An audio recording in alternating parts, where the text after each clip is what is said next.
All right, good afternoon. How's everyone doing? Woo! Heavy weekend for me, I'll tell you. I just want to welcome everyone to my talk to Marsh Island. We're in Penobscot territory. It's my homeland. It's always a good space and time to think through some critical issues, and like a lot of things, most of what I'm going to present is sort of, after the fact justification of what I've done. So hopefully you all understand how research actually works. As well as none of this work is possible without so many people that I work with and who support me for being here, and including the Mitchell Center, which I've been here now for a decade, and I don't know if it would have worked, me coming here, without David and the Mitchell Center believing in the kind of work that the stuff I'm going to talk about represents, which is really an attempt to think outside the box of typical relationships between universities and tribal nations. So I think it's a really important place of honoring for me. So here we go. And I don't know if I'm going to have. Anyway, I got a meeting was canceled right before this, and that allowed me to add in like 4 more slides. So sorry about that. So today's talk is really focusing on this question: whether challenges and opportunities, both theoretically and practically, in bringing together sustainability science and Indigenous research methods. I'll define what these things are, but it's a long-term project of mine, and some of it will be familiar to some of you in the room. I also want to understand the ongoing history and practice of this work at the University of Maine and connect broader institutional practice with specific possibilities for collaboration. And then chart a course for the future and establish best practices for collaboration. So the first several slides are text. I miss the day when they're like, no, just show pictures. That's what people want to see. They don't want to read. So I'll just sum up and we'll keep going. And one of the reasons I do this, especially in the first couple of slides that are text, is there's no clear agreement on what sustainability science is or what Indigenous research methods are. So I put a series of definitions that don't agree with each other on purpose, so you can be like, well, what is sustainability science? Well, I think it resides in this idea of knowledge to action. Number 2, it's about co-producing in close collaboration, and is, in our hallowed, credible, salient, and legitimate quote from Cash. Indigenous research methods, maybe some of you are a little less familiar with what those are. And it's basically reorienting research as a way for us as Indigenous people to control what happens in our communities. But we define research maybe more broadly and more culturally based than Western scientists do. Must be collaborative, must strengthen and heal our communities. It encompasses the sacredness and responsibility of maintaining person and community integrity, and are rooted in Indigenous epistemologies and ontologies. Here at the Mitchell Center, and maybe this is one of the slides I added, I was like, oh, do people actually read like when they come to the Mitchell Center? What do we mean by sustainability science? And it's just a lot of the same language: partnership, interdisciplinary, student, faculty, diverse stakeholders, sustainability challenges directly benefit Maine and other regions. We all know why we're here. This is my subtle or not so subtle analysis of what I would say the University of Maine brand is when it comes to sustainability science. And this reflects that when I got here, we were just beginning this large sustainability science grant, and the transformation of the Mitchell Center into the sustainability solutions aspect had to do with these 7 issues or 7 ideas related to sustainability science. One is that we recognized we had to have 2 conversations. Sustainability science is its own research method, And there's also a need for interdisciplinarity, collaboration. We need to emphasize solutions in linking knowledge to action. We need to rethink how research teams work as learning organizations. We need to rethink and recalibrate what we think of as expertise, who has it, how it is used. Rethink how knowledge is prioritized, both for publics and for university researchers. And rethink actions and solutions as related to this public engagement. And then, therefore, the relationships themselves. This sounding familiar? Sometimes I show up to these events and sometimes not, so maybe you all changed it and I didn't know.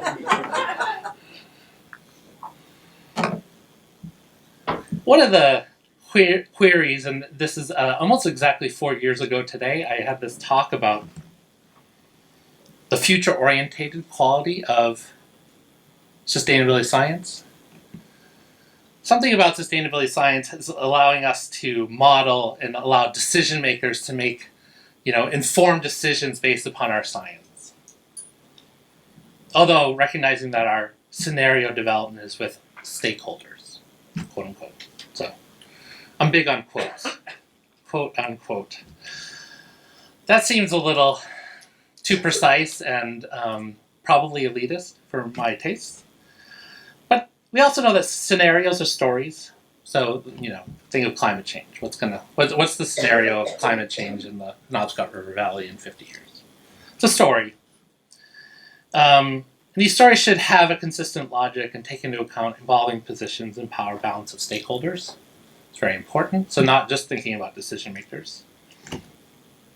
Anticipatory competence exists across all stakeholders, stems from different experiences and knowledges of stakeholders.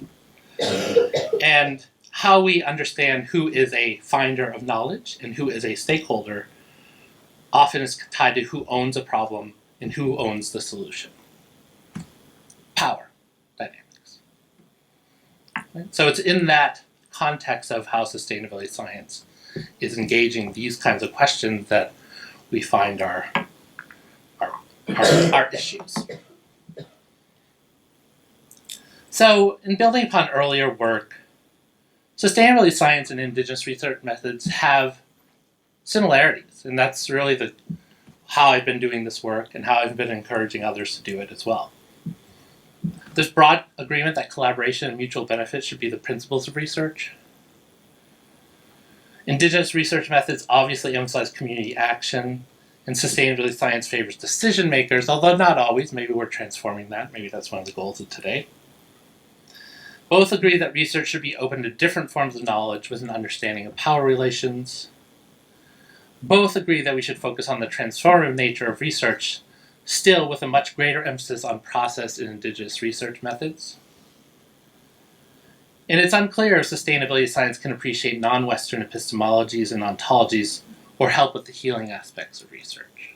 It's still very much tied to Western conceptions of mind and knowledge. Sustainability science can often overemphasize large-scale problems and actions to the detriment of Indigenous research methods. The idea of a small community, how does it participate or make knowledge in a large project, say something like climate change or pollution? How do we orient those kinds of questions? And lastly, and this is very important, and this is what the Mitchell Center I think is doing, they both require institutional changes for universities. The time it takes to do research, the tenure process, what counts as academic research, what counts as partnership. Any questions on my framing principles? I know this isn't the common thing. Okay, we're through all the really big text slides. And part of the reason I bring this up is, I know many of you come to Mitchell Center talks a fair amount, but some of you don't.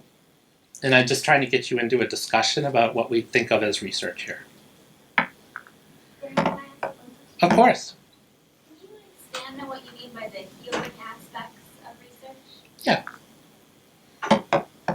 So the question has to do with the healing aspects of research in Indigenous research methods. There's, in many Indigenous traditions around knowledge, there's a set of roles and responsibilities that comes with knowing the knowledge, and oftentimes it's connected to healing or reciprocity with places and objects in the environment, and that often leads to a kind of, that role and responsibility can have a healing effect. And then there's also the colonial context of that, where the reclaiming and remobilization of Indigenous knowledge into spaces that have been cut off from that creates healing opportunities for both people and non-people.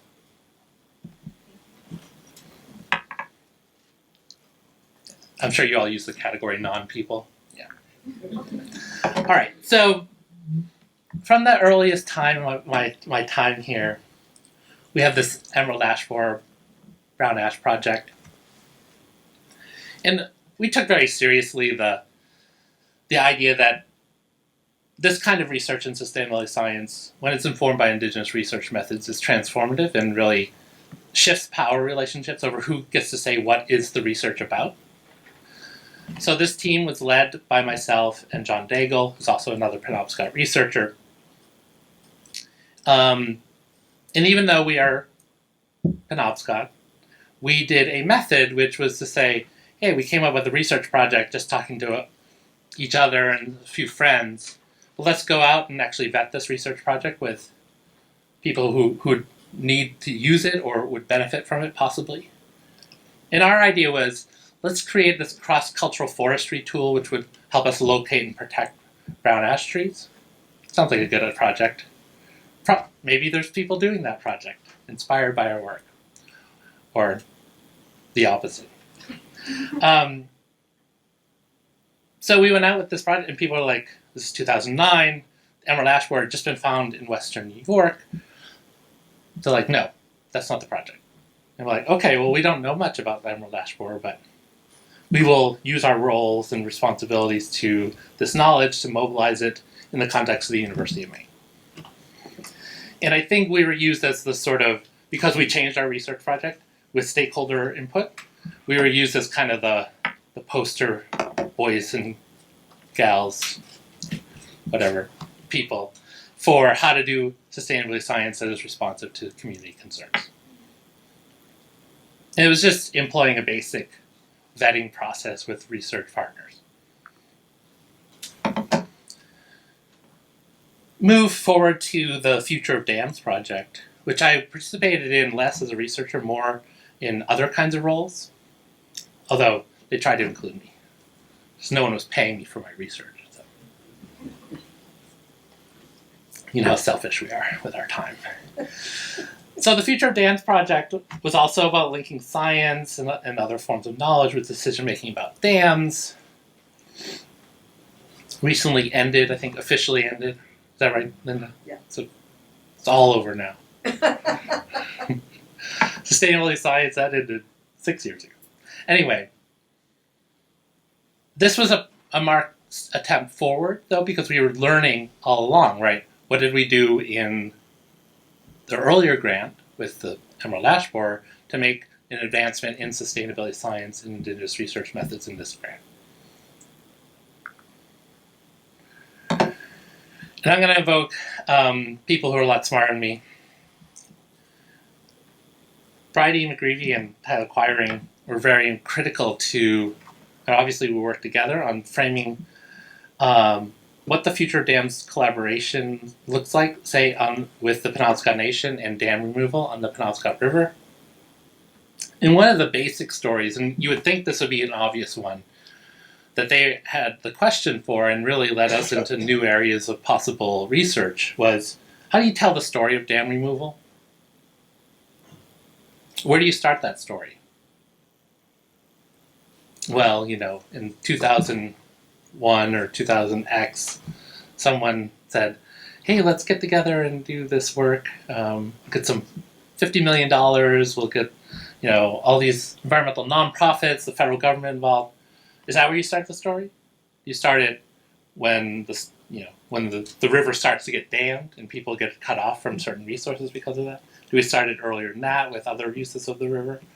So it becomes a question of, when you talk about place and ecology, how do you tell a story, and where do you start that story from? And it was that kind of engagement, that kind of question that said, researchers out to talk to Penobscot people, their relationship to the dams, and then how and when they were being removed, and what that brought up in terms of impact or non-impact, or resolution or non-resolution. And I'll talk more about that a little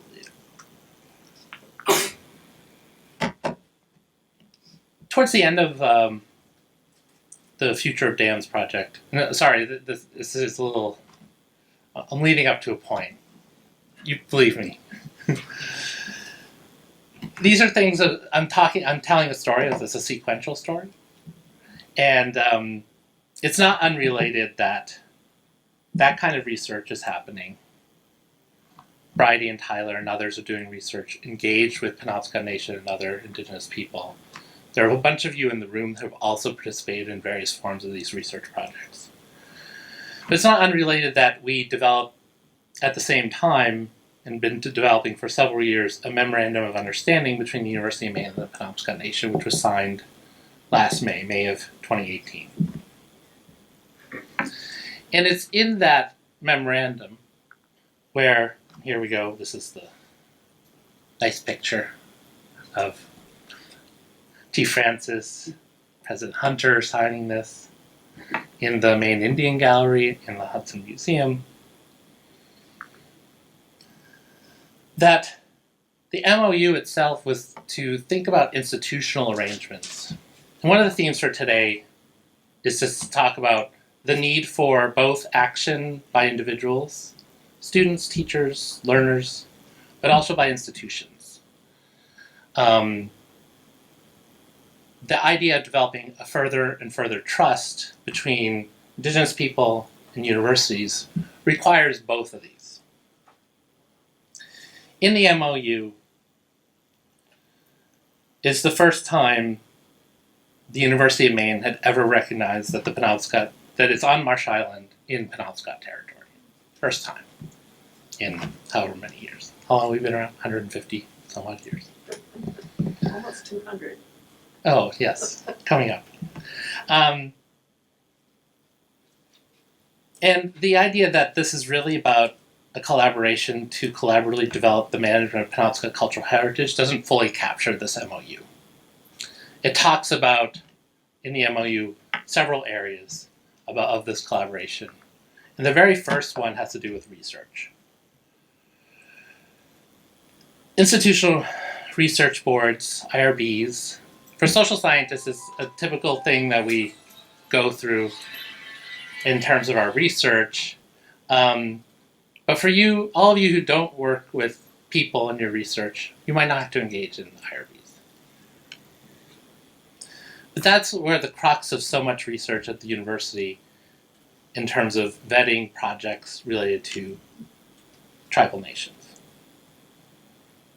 The other areas, and I'll talk about one other, have to do with care and management of Penobscot collections and cultural heritage items that are in the Hudson Museum, that are in the Folkville Library, publication of Penobscot cultural heritage as relates to the University of Maine Press, and the cataloging and care of Penobscot collections in the Anthropology Department. So this MOU, coming out May of 2018, and this advancement of research collaboration, right, are being tied together. We had reached, maybe we had reached some, just me and my little team of researchers doing work. And then how do we build it forward in a broader institutional context where there's trust and collaboration through many parts of an organization with a tribal nation. So one of the key elements of IRBs is, what are the protocols used to doing research? It's basically what IRBs are about. The MOU talks about the Penobscot Nation developing its own IRB. And the University of Maine's IRB has been super, super helpful for almost a decade in helping the Penobscot Nation develop an IRB. I mean, part of this is the IRB here doesn't want human subjects to be abused, right? Or researchers to make mistakes as it relates to the cultural protocols of a particular community. And I think it's in that sense of doing what's right, that the IRB here has been really helpful. In the agreement, there's this idea that the IRB will assist the Penobscot Nation through permitting one Penobscot tribal member to observe the IRB board, but to not be an official voting member for a period of 2 years. So that brings together, with the hope at the end of this 2 years, and we're about almost to 1 year of this arrangement, that this would be helpful to the Penobscot Nation. So, I'm that representative of the Penobscot Nation on the IRB, so I was trying to get someone who doesn't work here to be like, hey, maybe you could do it. But alas, I have my little reports, and I'm constantly observing our IRB, and they're very nice about it. The other part of this MOU I want to talk about has to do with special collections.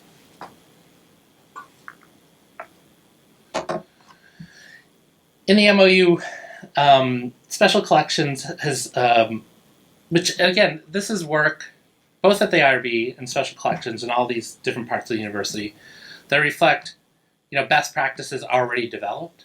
You don't just create an MOU without having a working relationship with people. One of the key elements of this part of the MOU is that the Penobscot Nation will work with the library to produce guidelines for inclusive decision making, to assist in building a collaborative model for permissions over the use of Penobscot cultural materials. Basically, if there are culturally sensitive materials, the Fogler Special Collections has agreed to have them as non-circulating, with the understanding that culturally sensitive materials create harm to Penobscot people when they circulate outside of Penobscot contexts. It's a really powerful thing, and maybe there are questions in the Q&A that we could talk about.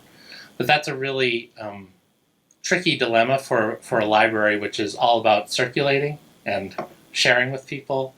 It's counter to their intuition to be like, let's selectively carve out other pieces that we don't want circulating.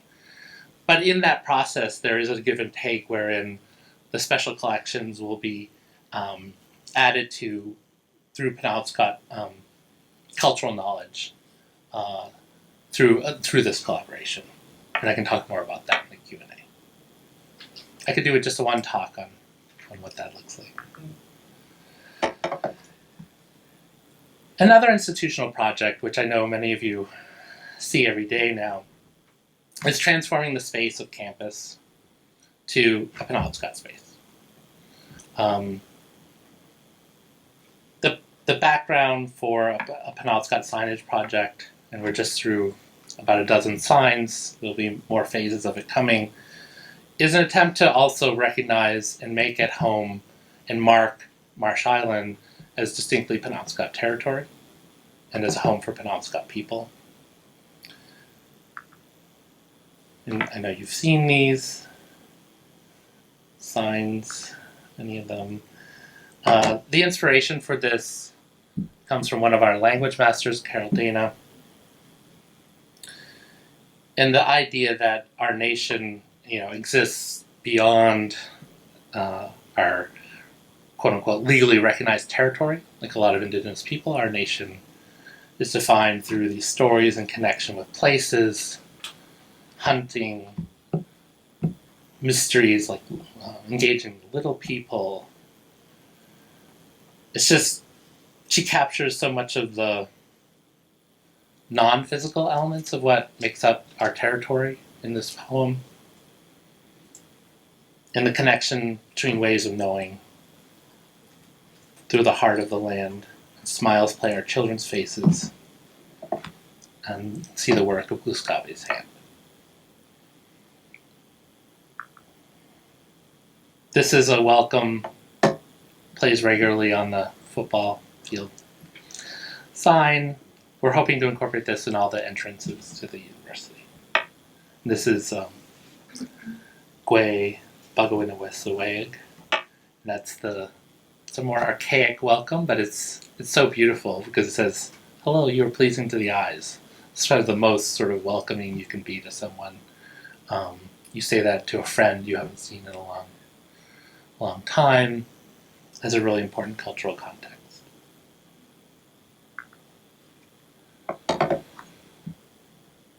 So in the last 10, 15 minutes here, I want to talk about this idea of Indigenous futures. So much of what we think of as Indigenous people and places and cultures are past. But the orientation of this work is about future. It's about passing knowledge, it's about training people, it's about re-engaging concepts and places that maybe have been forgotten or not tended to. And this work is best exemplified not by me directly, but by, again, Bridie's group, dealing with, first in the Future of Dance project and with Tyler Quiring, this idea of how do you do science in Indigenous territory. This is the title slide of a presentation that Bridie presented with many people's help at COSI earlier this year. And you can see all the authors of this. And this gets to the heart of the collaboration and what it must address, both from the MOU and through these practices of sustainability science and Indigenous research methods. Broad participatory teams and collaborations. You see all the different people who participated in this, just this one presentation we all added to and worked on various elements of it.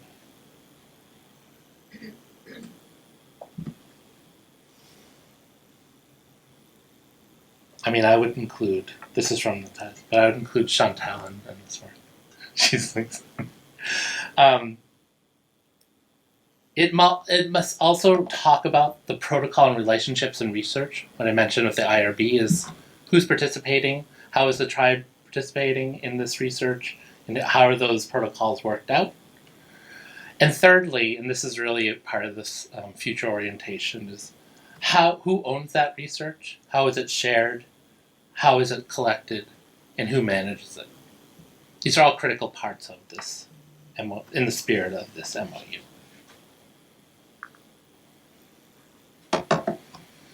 Again, from this presentation that we all have kind of worked on,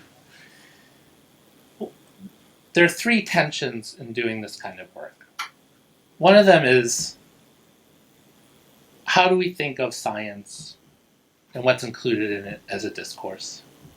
And we can talk about centering Indigenous people or methods, and we can talk about questions of mutual learning, but who gets to say? Who is in control? One of the best practices that we've seen is that students, as researchers and leaders, is part of this future work. The second tension or praxis has to do with time and futurity. Again, this is the theoretical frame that I started out to talk with. How do we think about the practical or epistemological and ontological impacts of research? Is it, transforming all of society? I mean, most researchers say, I'm contributing to this larger body of knowledge. That's what I get from being a researcher. That's my public good. How do we orient that in a practical space with Indigenous peoples who have often been just the objects of research, but not the makers of research? And that leads us to the last piece of this, rhetoric and knowledge, are we just producing knowledge for the same old decision makers? And if we are we just adding to ongoing injustice on Indigenous people's lands? Or are we going to disrupt the binaries between research and researcher, right? Value and spirit, knowledge and non-knowledge, people and non-people? How do we disrupt those things in a more just way?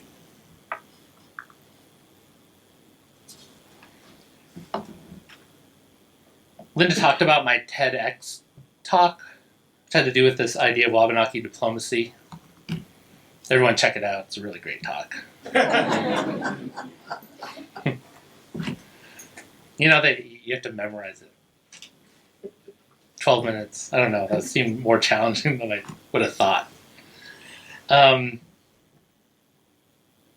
Wabanaki diplomacy, centering Indigenous research methods with our protocols that come from our cultural traditions and as opposed to Western tradition. How do we even think about recentering? And that's where so much of academic enterprise is actually tradition, right? It's not necessarily written down anymore. What makes up a discipline? What is your methods? They don't necessarily all have logical consistencies. They're just centered in places of power that grant degrees to people that have certain kind of institutional powers. When you center Indigenous methods in cultural science, and this is the sort of most recent phase of this work, which is not just the methods, not just the people, not just the asker, but the science itself coming from places outside of the academy. How do we make that work? And in my understanding is you do it through Wabanaki diplomacies or protocols, reciprocity, and the generosity of us as Wabanaki people in our own homeland.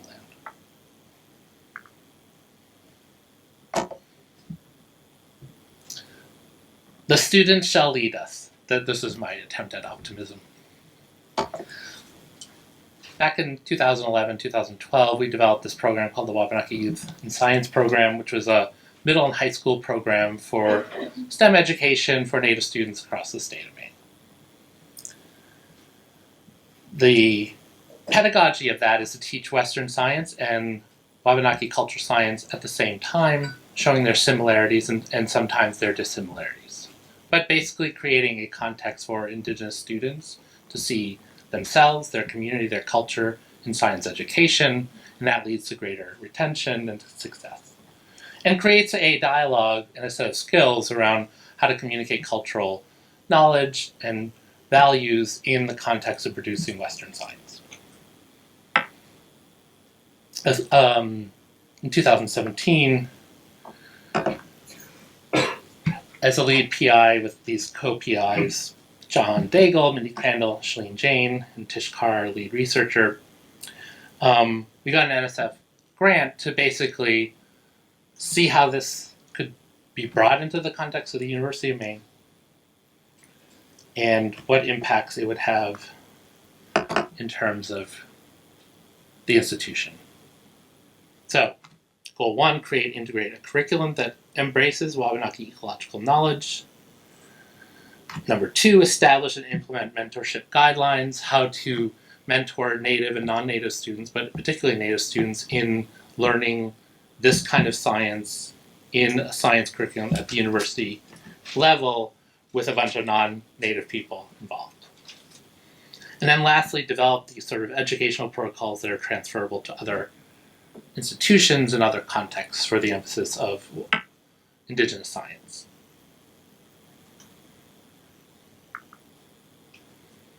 So one element of this is, where is the cultural science in the field?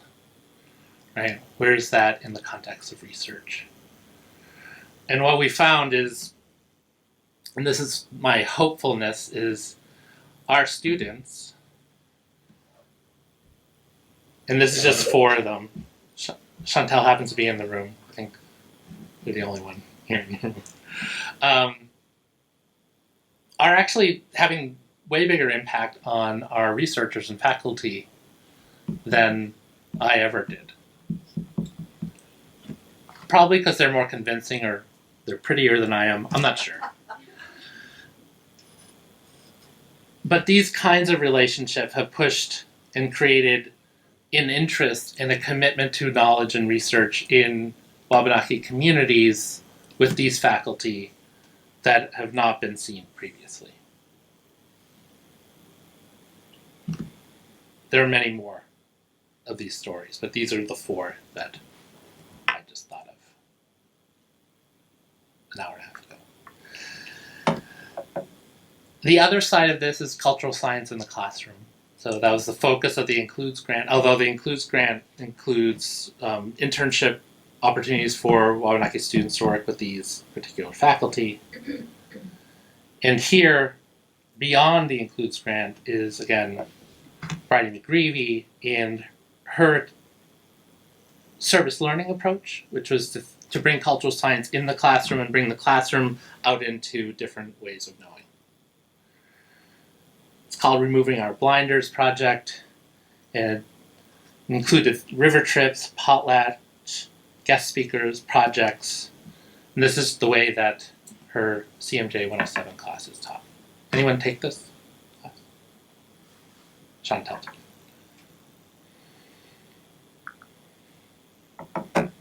So here we go. I'm going to conclude. So yeah, I knew I could get it in under 35, 40 minutes.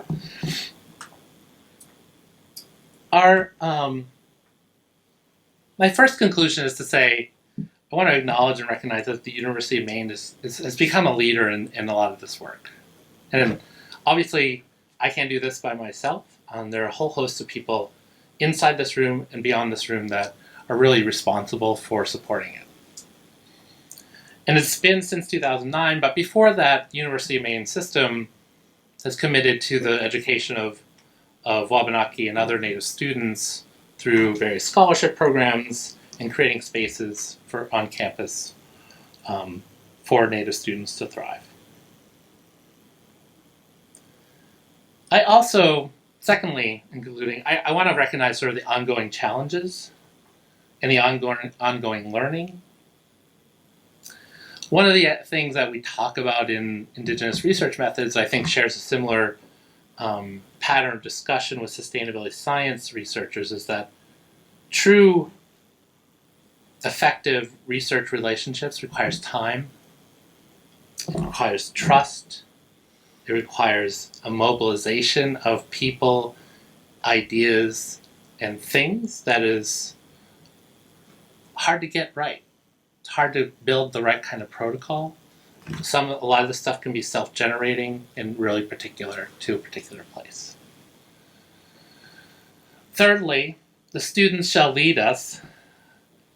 One of the things that we've seen in working with students is that the classroom and the lab or the field or whatever you want to call your research engagement space need to be part of both student and faculty engagement with these issues.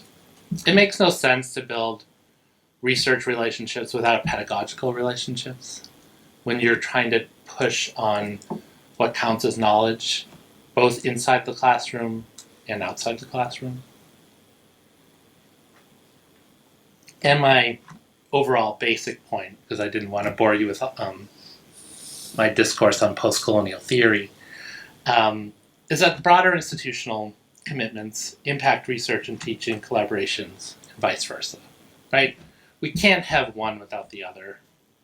I know you were all expecting some Foucauldian analysis of post-colonial disciplinary intervention, but this is about probably broader issues of social justice, but you can't have one without the other. I think deep down we all know that, but sometimes we don't get, it's the ingredients. How do you get the ingredients right on this piece? And I think because of the Mitchell Center and a lot of help and a lot of really talented students and faculty, we're able to keep pushing on this here at the University of Maine. So that's my talk.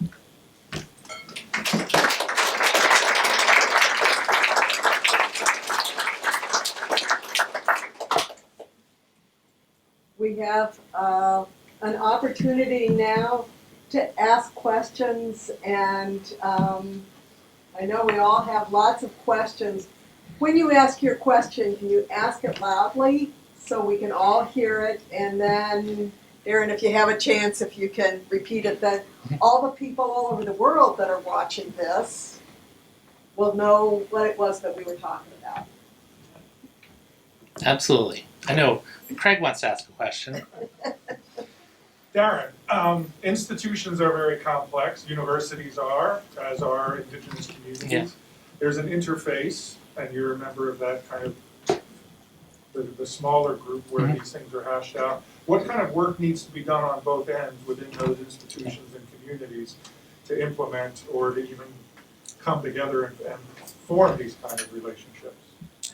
Yeah, Craig's question has to do with what kinds of work needs to be done on both sides of the equation when it comes to building institutional arrangements. Is that a fair restatement? Yes, especially given the nature of political factions and divergent interests on both sides. That's right. Especially due to the fact that there's not a stable political or whatever cultural context on either side. I think this one of the amazing things when I came back home to do this work was the provost at the time who hired me, and she was only here for a couple of years, was surprised at the social distance between Indian Island, Penobscot Nation, and the University of Maine. We're geographically very close, but there's a pretty vast social distance between the two contexts.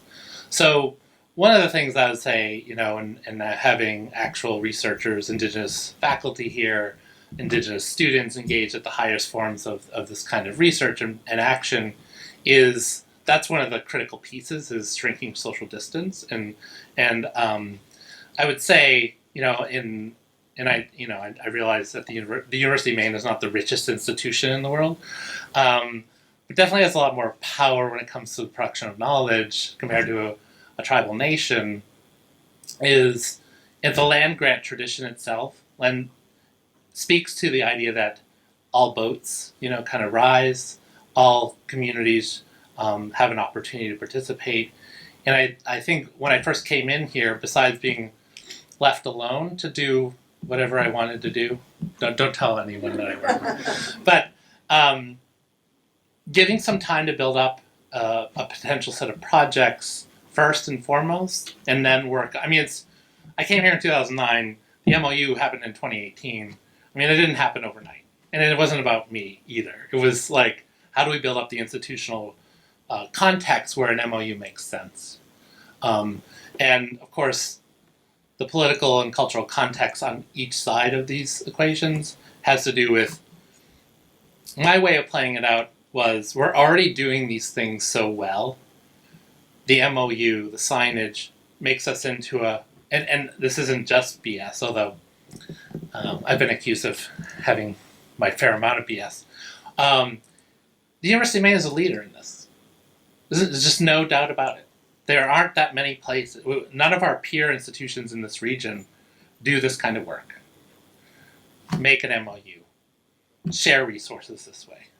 And it's part of what we do in an excellent fashion, and building upon that momentum, I think, is where you get the most on both the tribal and the university side. Keeping in mind that you can't do things overnight. And so on both sides of that is there patience, is there commitment to process, is there a faith, and that comes down to people as well.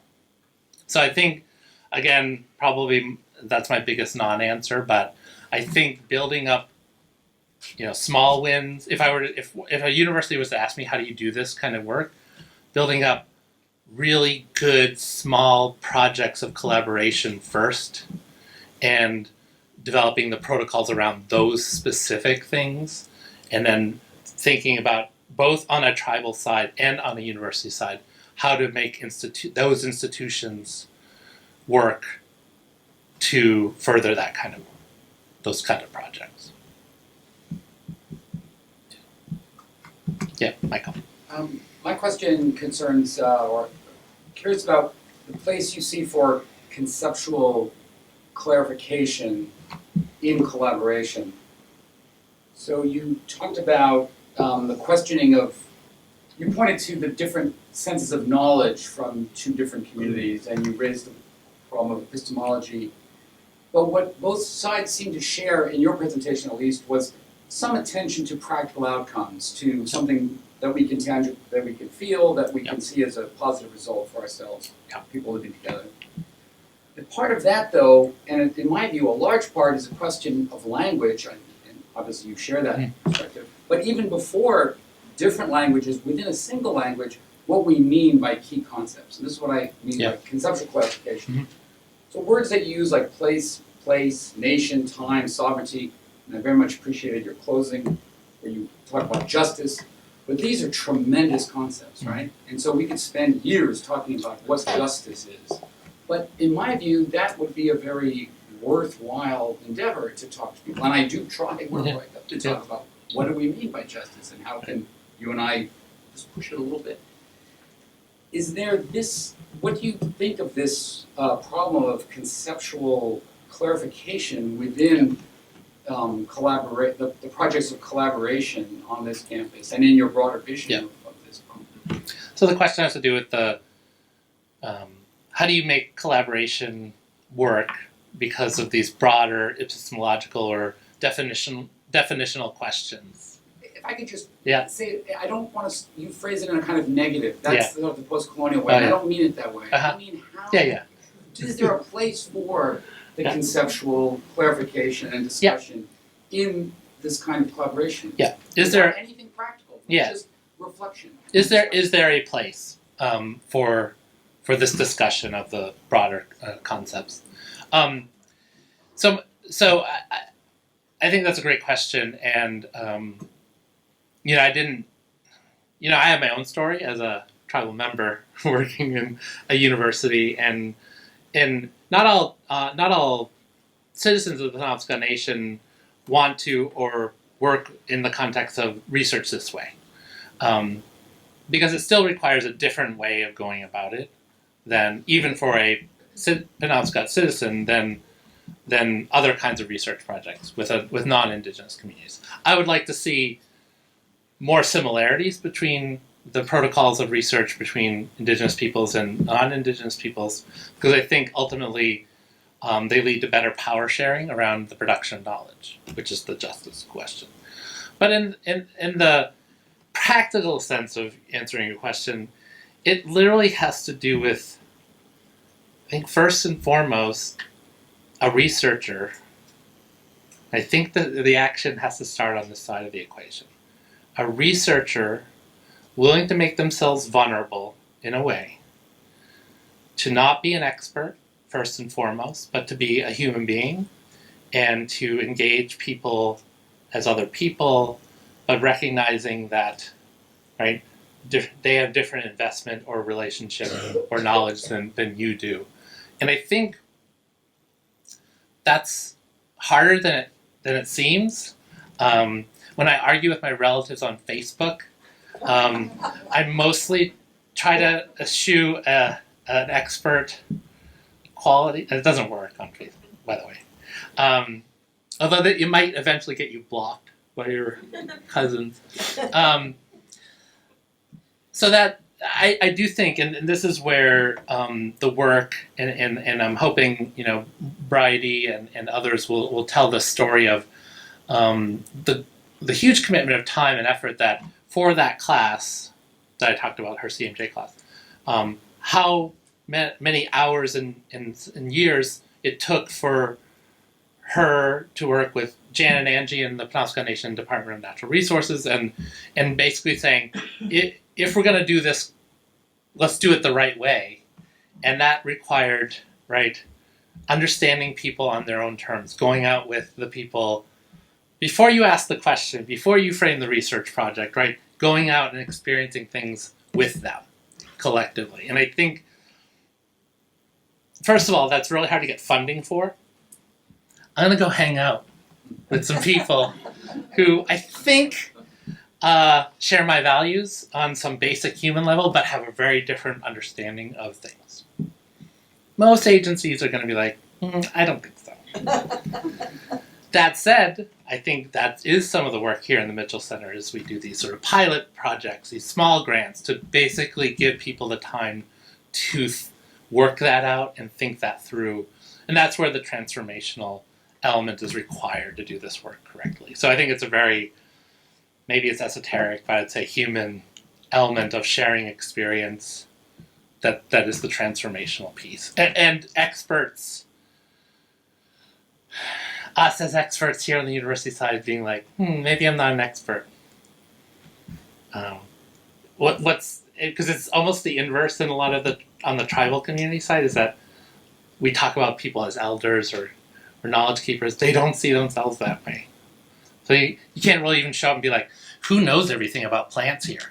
And they're like, I don't know, maybe the guy over there, like oh, and then you go to them and they're like, I don't really know anything. Right? Right? People are just, they're not gonna, it's not that way. So this is where trust and collaboration and social, shrinking social distance and some horizons that are shared are required. Yeah. You had mentioned earlier in your talk, who owns the problem and who owns the solution. I just was hoping you could clarify these two distinctions. Yeah. So the question is, I brought up who owns the problem and who owns the solution. So in my TEDx talk, trademark, I talked about, and we've used this concept here in the Mitchell Center, wicked problems. Who's heard of wicked problems? Yeah, give it up for wicked problems. It sounds like a Mainer invented. A Mainer did not invent it. Anyway, the concept of a wicked problem is a problem that cannot be solved by a single discipline or a single group of people, right? Something that many forms of knowledge and many groups of people must come together to solve. So when you have these static categories of researcher and researched, right, the problem can be, and the solution often get decided on one side of that equation, the researcher. They might ask people, be like, hey, what's your problem? Maybe in a different way. What kinds of socio-ecological problems do you have, Linda? And you'd be like, oh, I'm really worried about vernal pools. And then they're like, oh, me too. And then they go off and do their little research and then Obviously, a collaboration needs to be more engaged with defining the problem collectively from the beginning, and then thinking through the solutions or actions, how do you bring the knowledge to action. And so it's not just defining the problem, it's not just the data, it's not just, right, it's each phase of what you would call a research project needs to be collectively kind of brought together or decided upon, or at least have a protocol. Not every research project and not every element of an indigenous research method, a sustainability solutions project will have each phase of this clearly defined right from the beginning. And maybe it's, right, someone is more or less in control for different elements of it, but it needs to be talked about. It needs to be kind of sorted out beforehand. One more question. One more question. How do you Dr. Mattis. scale up from small problems to the culture of the whole institution? So the question is, how do you scale up from the small problems to the culture of the institution? Maybe a revisit to Craig's earlier question. It's a good question. And I hate to repeat my answer that I told Craig, but you obviously need ownership. This is an addendum to my answer to Craig. You need a sense of ownership, both in the kind of, my wife makes fun of me all the time because she says, aren't you just like a mid-level manager at a university? God. Yes. Yes, I am. But you need some way, right, for mobilization of programs, projects, under an umbrella, ownership, wherein leadership, right, recognizes and makes a statement about them. That's why these institutional pieces are so important.